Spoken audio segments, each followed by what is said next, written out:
बिस्मिल्लाहिर्रहमानिर्रहीम अस्सलाम वालेकुम रहमतुल्लाहि वबरकातुहू। मैं हूं मोहम्मद इमरान, मौजूद हूं पाकिस्तान में।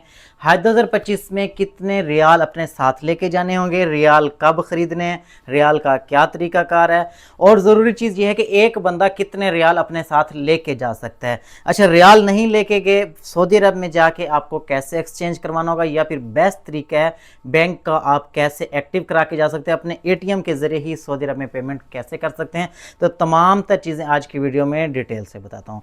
सबसे पहले ज़रूरी नंबर पे एक बंदा कितने रियाल लेके जा सकता है, ये इंशाल्लाह आप वीडियो मुकम्मल देखेंगे तो आपको क्लियर हो जाएगा। क्योंकि एक बंदा है वो 500 रियाल में भी गुजारा कर सकता है और एक बंदा है वो 10,000 रियाल भी उसके पास हैं, फिर भी उसके लिए कम होते हैं। तो ये एक बंदे की कैटेगरी के हिसाब से होता है कि उसका यूज़ कितना है। हम देख लेते हैं जी। सबसे पहले अगर आप हज 2025 में जा रहे हैं और आपने गवर्नमेंट स्कीम के साथ अप्लाई किया है या प्राइवेट स्कीम के साथ, आपने कुर्बानी अगर उनके साथ बुक की है, फिर तो आपको कुर्बानी के पैसे नहीं लेके जाने। वरना अगर आप वहाँ पे खुद कुर्बानी करवाना चाहते हैं, 700 रियाल से लेके 750 रियाल के बीच बीच में अपने पास आप ये रियाल रख लें फी बंदा कि आपने कुर्बानी के पैसे जमा करवाने हैं। अच्छा, दूसरा खर्च ये होता है कि वहाँ पे खाना पीना तो आपको मिनिस्ट्री की तरफ से होता है, ज़ियारात आपको खुद करनी होती हैं। उसके अलावा अगर आप बाहर थोड़ा बहुत जाते हैं तो खाना पीना खाते हैं या अलबैग बहुत सारे लोग शौक़ से खाते हैं, तो उसमें भी आपके पैसे लग सकते हैं। फिर मेन चीज़ आती है शॉपिंग। जब आप वापस आते हैं तो फिर आपको बहुत सारी अपने प्यारों के लिए शॉपिंग करनी होती है। एक बंदा है वो 100 रियाल की शॉपिंग करता है, एक बंदा है वो 500 रियाल की करता है, एक बंदा है वहाँ पे गोल्ड खरीदता है, बहुत महंगी महंगी चीज़ें खरीदता है और 10,000 20,000 रियाल की भी शॉपिंग कर सकता है। तो ये है आपके हिसाब से। लेकिन चंद ज़रूरी चीज़ें हैं कि हमने रियाल हासिल कैसे करने हैं। जैसे कि अभी हज का वीज़ा लग चुका है जिन लोगों का या जिनका लगने वाला है, क्योंकि आप एक्सचेंज वालों से जाएंगे तो वो कहेंगे जी अपना वीज़ा लेके हैं, तो वीज़ा की कॉपी उनको जमा करवाएं और अपने रियाल ख़रीदना शुरू कर दें। और दूसरी बात यह है, जो आपके हाजी कैंप होंगे इस्लामाबाद, लाहौर, कराची, जितने भी हाजी कैंप हैं, वहाँ पे भी बैंक के काउंटर्स लगाए जाते हैं, तो आप वहाँ से भी रियाल ख़रीद सकते हैं। अच्छा, अब कैसा होता है कि जब रश बढ़ता जाएगा ना, एक पासपोर्ट पे फ़ी बंदे को तकरीबन 1500 रियाल या 1000 रियाल वो दे रहे होते हैं। इसलिए कोशिश करें अभी से ही अपने रियाल वगैरह खरीदना शुरू कर दें। अब मैं बता देता हूं कि कम से कम एक बंदे को कितने रियाल लेके जाने चाहिए। अगर आपने गवर्नमेंट स्कीम के साथ या प्राइवेट स्कीम के साथ कुर्बानी बुक करा ली है तो आपने नहीं लेके जाने। अब अगर जो है ना आपने वहां पे जाके खुद कुर्बानी बुक करवानी है तो 700 रियाल आप ये रख लें।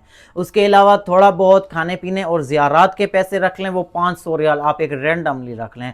ये तकरीबन 1200 रियाल आपका हो गया। अगर आप वापसी पे शॉपिंग करते हैं तो वो आप अपने हिसाब से देख लें कि आप जो है ना ज़्यादा महंगी चीज़ें लेके आते हैं या सिर्फ टोपी और तस्बीहां लेके आते हैं। तो अगर एक नॉर्मल गरीब घर का बंदा भी जा रहा है तो कम से कम 1500 रियाल अपने साथ ज़रूर लेके जाए। उसमें आपकी कुर्बानी भी बआसानी हो जाएगी, ज़ियारात भी हो जाएगी, शॉपिंग भी हो जाएगी, क्योंकि वहाँ पे खाना पीना जो है वो मिनिस्ट्री की तरफ से मिलता है। लेकिन अगर आपका जो है ना मिनिस्ट्री के साथ आपने कुर्बानी बुक करवा ली है तो फिर फ़ी बंदा कम से कम 1000 रियाल ज़रूर होना चाहिए। लेकिन अगर आप इससे ज़्यादा लेके जाना चाहते हैं तो एक बंदा कम से कम भी 50,000 रियाल तक लेके जा सकता है। अच्छा, बहुत सारे लोग मिस्टेक ये करते हैं कि रियाल चेंज नहीं करवाते, पाकिस्तानी करेंसी को लेके सऊदी अरब में पहुंच जाते हैं। वैसे भी पाकिस्तान एयरपोर्ट पे आपको 50,000 रुपये पाकिस्तानी से ज़्यादा नहीं जाने देते। FIA वाले भी आपको तंग वगैरह कर सकते हैं। तो इसलिए बेहतर है कि करेंसी पाकिस्तान से ही चेंज करवाएं, रियाल साथ लेके जाएं। अभी आजकल आपको रियाल बासानी मार्केट में मिल जाएंगे। जैसे ही अभी फ्लाइटों के दिन आएंगे, हज के दिन करीब आएंगे, आपको रियाल मिलना भी मुश्किल हो जाएगा। लेकिन आपके जो मुतलका हाजी कैंप हैं वहाँ पे तमाम बैंकों के काउंटर लगाए जाते हैं, वहाँ से बासानी आप रियाल हासिल कर सकते हैं। मेन तरीका ये है, अगर आप पाकिस्तान से रियाल नहीं लेते तो डॉलर ले लें। डॉलर भी एक स्टेबल करेंसी है, उसको बासानी आप एक्सचेंज करवा सकते हैं। अगर आप रियाल पाकिस्तान में चेंज नहीं करवाते, पाकिस्तानी करेंसी को लेके ही सऊदी अरब में चले जाते हैं, तो जैसे कि आजकल पाकिस्तान में जो सेल का रियाल का रेट है तकरीबन 74-75 रुपये और बाय का तकरीबन होगा 76 रुपये, 77 या 78 रुपये।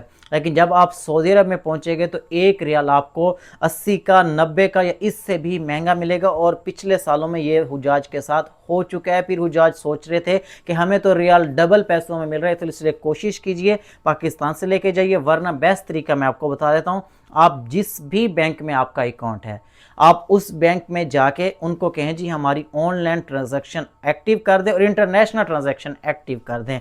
जब आप सऊदी अरब के अंदर पहुंच जाएंगे, आपके पास जो डेबिट कार्ड है, ठीक है, जो भी आपके पास कार्ड है उसके ऊपर जब आपको एक्टिव होगी, वहां किसी भी एटीएम मशीन में आप लगाएंगे, वहां से आप रियाल हासिल कर सकते हैं। जैसा कि आजकल ऑनलाइन ही हर जगह पेमेंट हो जाती है, तो आप किसी भी शॉप से कोई चीज़ परचेज करेंगे तो वहीं पे ऑनलाइन आप पेमेंट कर सकते हैं। और ज़रूरी बात यह है कि जैसे कि हरमैन ट्रेन है, उसकी टिकट भी आप ऑनलाइन अपने डेबिट कार्ड से परचेज कर सकते हैं। इस तरह और भी बहुत सारी फैसिलिटीज़ आप अपने डेबिट कार्ड से हासिल कर सकते हैं। तो इसलिए मैं बेस्ट तरीका यही बताऊंगा, जितने आप रियाल लेके जाते हैं कम से कम 1000 रियाल या 1500 रियाल फ़ी हाजी ज़रूर लेके जाए। अगर आपको ज़्यादा पैसे ज़रूरत हैं तो अपने एटीएम से आप इंटरनेशनल ट्रांजैक्शन एक्टिव करवा के जाएं, वहां पे बासानी आप इसको यूज़ कर सकते हैं। 2025 में जाने वाले तमाम हुजाज से यही गुजारिश है कि अभी जल्द से जल्द अपने रियाल हासिल कर लें, क्योंकि जैसे ही स्टेप बाय स्टेप तमाम तर चीज़ें आती जा रही हूँ, मैं साथ साथ आपको बताता जा रहा हूँ।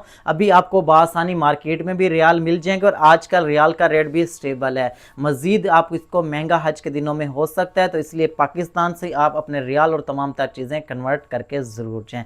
इसके अलावा आपके जहन में कोई सवाल है या ज़रूरी मालूमात चाहिए, कमेंट में ज़रूर बताएगा। मेरी यही कोशिश है हज उम्रा मक्का मदीना के वाले से आने वाली जो लेटेस्ट अपडेट हो सबसे पहले आप तक पहुँचती रहे। मुझे मेरी फैमिली को अपनी दुआ में शामिल रखिएगा। इंशाल्लाह मिलते हैं नेक्स्ट वीडियो में, तब तक के लिए अल्लाह हाफिज़।